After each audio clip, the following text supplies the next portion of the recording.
I don't know if anyone I don't know if you know anyone who has climbed to the top of Mount Everest, but I'm told it's quite an undertaking. It apparently took Sir Edmund Hillary several weeks to do it back in the 1950s.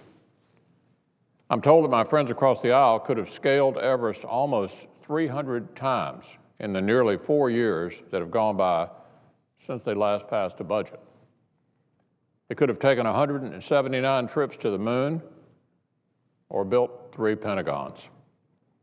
Well, today it looks like that's all about to change.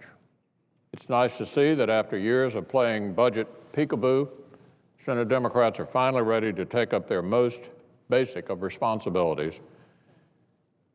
And only a few weeks after the chairwoman of the Budget Committee indicated they might skip it for the 4th year in a row, there's an indication now that the majority is committed to passing a budget. What's unfortunate is that it's required so much pressure for them to do so.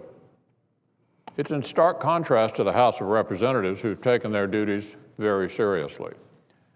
Over there, committee hearings have been held, budget resolutions have been marked up, amendments have been considered.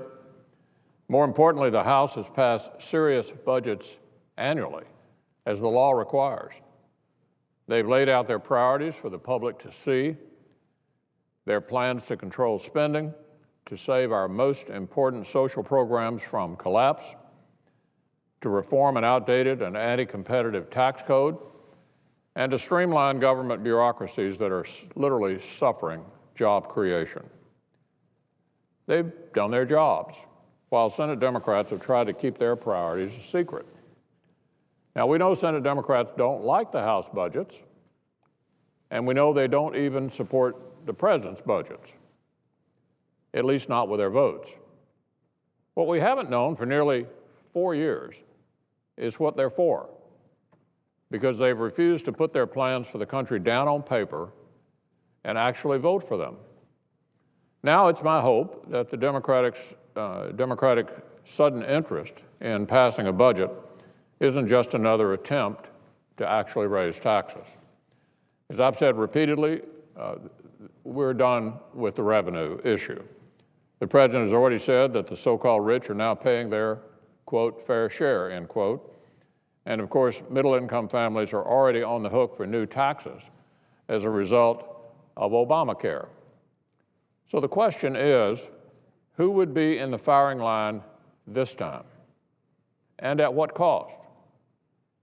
Look, struggling families shouldn't have to pick up the tab again for Washington's inability to live within its means.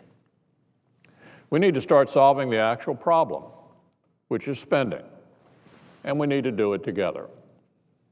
So if, and I say if, Democrats are finally ready to confront the massive fiscal and economic challenges facing our country, and to do so in a serious way, I assure them that they'll find partners on this side of the aisle. As for the debt limit, there's no need to wait for final resolution of the House's short-term legislation before we start putting a long-term debt reduction solution together here in the Senate. If the bill the House passed yesterday is signed into law, Congress will have another 3 months to take the debt challenge, take it on seriously, but that does not mean we should wait a minute longer to start working on it.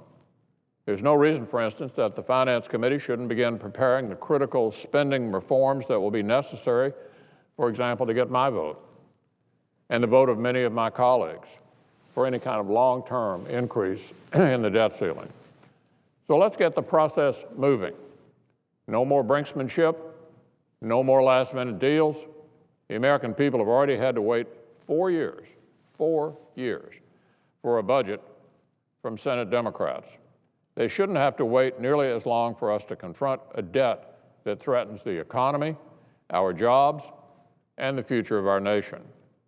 Yesterday, I laid out the remedies of the realities of the fiscal challenges we face as a country. We've delayed facing them long enough. Let's put the politics aside and finally do the work we were sent here to do.